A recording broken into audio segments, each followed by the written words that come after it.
জিতবো, কারণ ইজিপ্ট মুসলিম কান্ট্রি, আমাদের ইজিপ্ট সাপোর্ট করা দরকার। ইজিপ্টের কোচ সরাসরি ফিলিস্তিনদের সমর্থন করছে, আমরাও ফিলিস্তিনের পক্ষে মুসলিম দেশ হিসেবে ইজিপ্টেরও সমর্থন করি। ব্রাজিল গেছে যেই পথে, আর্জেন্টিনাও যাবে সেই পথে, এটাই আশা করি। আর্জেন্টিনা হারাইতে আইছি, এক কান অলরেডি খাইছে। আজকে মূলত আমার আর্জেন্টিনা যদি ঠকে আমাদের কাছে ভালো লাগবে, কারণ কি এই ব্রাজিলের জার্সিটা নিয়ে আমরা বাইরে হইতে পারবো না যদি আর্জেন্টিনা জিতে, ঠিক আছে। তো এই জন্য আমরা খেলাটা উপভোগ করতেছি যাতে আর্জেন্টিনা ঠকে। একটা গোল হয়েছে, এটা আমরা হতাশ না। আমরা এখন পর্যন্ত যে খেলা দেখতেছি আর্জেন্টিনা অনেকগুলা অ্যাটাক করছে এবং আমরা আশাবাদী যে সেকেন্ড হাফে আমরা ভালো কিছু করবো এবং আর্জেন্টিনা আজকে জিতবে।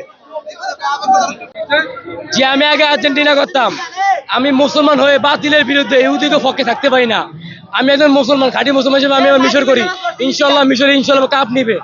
আমরা মুসলমান, সব মুসলমান করতো, আমরা এরা অনেকে মুসলমান নামে কলঙ্ক, কিন্তু এরা আর্জেন্টিনা করে। আমি মুসলমান আমি ইরান করি, মিশর দল করবো ইনশাল্লাহ। প্রথম গোল মিস হইতেই পারে, দ্বিতীয় গোল আশা করি যে অবশ্যই জিতবে। প্রথম গোল মিস হইতে পারে, দ্বিতীয় গোল মিস হবে না। আশা করি যে আজকের ম্যাচ অবশ্যই ইনশাল্লাহ আর্জেন্টিনা জিতবে। সময় আছে, জাদুকরের জাদু এখনো অপেক্ষায়। জাদুকরের জাদু কিছুক্ষণ পরে দেখবেন, জাদুকরের জাদু কিছুক্ষণ পরে দেখবেন, অপেক্ষায় থাকেন, হাতে এখনো সময় আছে। ব্রাজিল কিন্তু জাপানের সাথে হাফ টাইমের আগে একটা গোল খেয়েছিল, পরে কিন্তু 2টা গোল দিয়েছিল। এখনো জাদুকরের জাদুর অপেক্ষায় থাকেন, সময় আছে, অপেক্ষায় থাকেন।